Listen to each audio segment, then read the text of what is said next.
અને ચલણ અને બિલ બનાવવા માટે ટ્રાન્ઝેક્શન મેનુમાં જવાનું, સેલ બિલ પર ક્લિક કરવાનું, આમાં ગ્રે સેલમાં જવાનું, ડબલ ક્લિક કરશો એટલે આ ટાઈપનું ફોર્મ ઓપન થઈ જશે. બિલ નંબર ઓટોમેટિક આવશે અને તારીખ બી આજની ડેટ આવી જશે. જૂની તારીખ નાખવી હોય તો અહીં તમે તારીખ લખી શકો છો. એન્ટર મારો એટલે ફૂલ ડેટ આવી જશે. અહીંયા આપણે પાર્ટીનું નામ જશે, નામ ટાઈપ કરશો એટલે આવી તો એન્ટર મારી દેવાનું. નવી પાર્ટી હોય તો આપણે અહીંયા એકવાર લખી દેવાનું રહેશે. લખીને એન્ટર મારશો એટલે એનું એકાઉન્ટ માસ્ટર ઓપન થઈ જશે. આપણે અહીંયાનો જીએસટી નંબર આપી દેવાનો રહેશે. જીએસટી નંબર લખીને પછી તમે ચેક બટન ક્લિક કરશો એટલે પોર્ટલ ઉપરથી એનું એડ્રેસ આવી જશે. જો કોઈ ઉપર પ્રોબ્લેમ હોય તો એડ્રેસ નહીં આવે તો આપણે મેન્યુઅલી એડ્રેસ બી નાખી શકીએ. અહીં એડ્રેસ આપી દેવાનું, એરિયા, સિટી, સ્ટેટ, એનો પિનકોડ નંબર આપી દેવાનો, એનો વોટ્સઅપ મોબાઈલ નંબર અહીં આપી દેશો તો બિલ ને ચલણ ડાયરેક્ટ એના મોબાઈલમાં વોટ્સઅપ કરવું હોય તો અહીંથી ડાયરેક્ટ નંબર આવી જશે. નંબર નહીં નાખો તો મેન્યુઅલી બી નંબર લખી વોટ્સઅપ તમે કરી શકો. તમે અહીંયા એની ક્રેડિટ ડેમાં એને કેટલા દિવસ આપણે ડ્યુ આપવા છે તે તમે અહીંયા લખી શકો. એટલે બિલ બનાવવા ટાઈમે ડ્યુ ડેટ ઓટોમેટિક આવી જશે.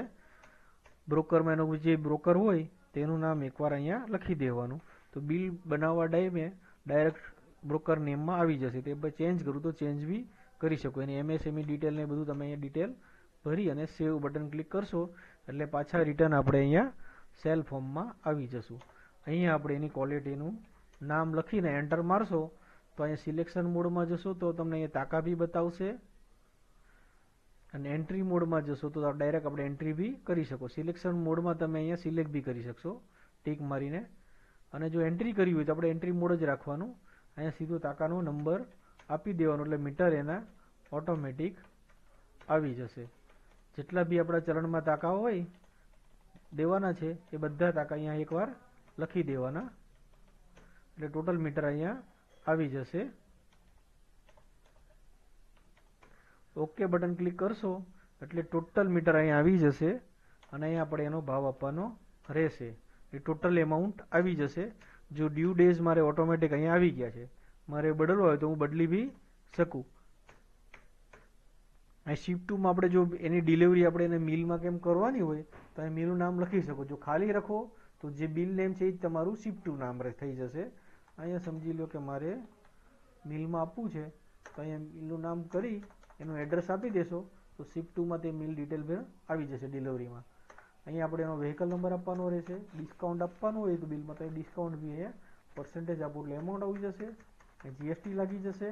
એન્ટર કરશો એટલે સેવ ઉપર તમને do you want to print બિલનું પૂછશે. યસ આપશો એટલે બિલ ઉપર ક્લિક કરશો તો એનું બિલ આવી જશે.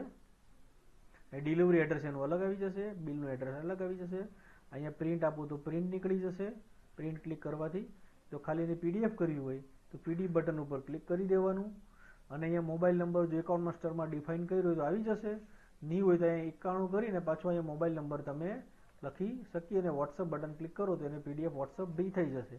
ડેમો વર્ઝનમાં પીડીએફ વોટ્સઅપ થશે નહીં. ક્લોઝ કરો એટલે પાછા સ્ક્રીન પર આવી જશો. અહીં ચલણ બટન ઉપર ક્લિક કરશો એટલે અહીંયા ચલણ આવી જશે. એનું એક પેજમાં 2 કોપી આપણે સેટ કરેલું તો એ રીતનું ચલણ આવી જશે.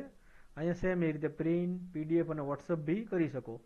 તમારે અલગ ફોર્મેટ ચલણના લેવા હોય તો અલગ અલગ આપણે ફોર્મેટ આપેલા. તમારે જે ટાઈપના ફોર્મેટમાં કરવું હોય એ ટાઈપના ફોર્મેટ તમે કરી શકો. તમે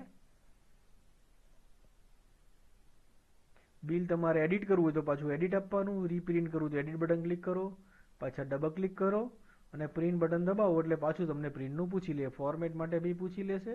અને ઈવે બિલ કરવું હોય તો ઈવે બિલ બટન પર ક્લિક કરવાનું.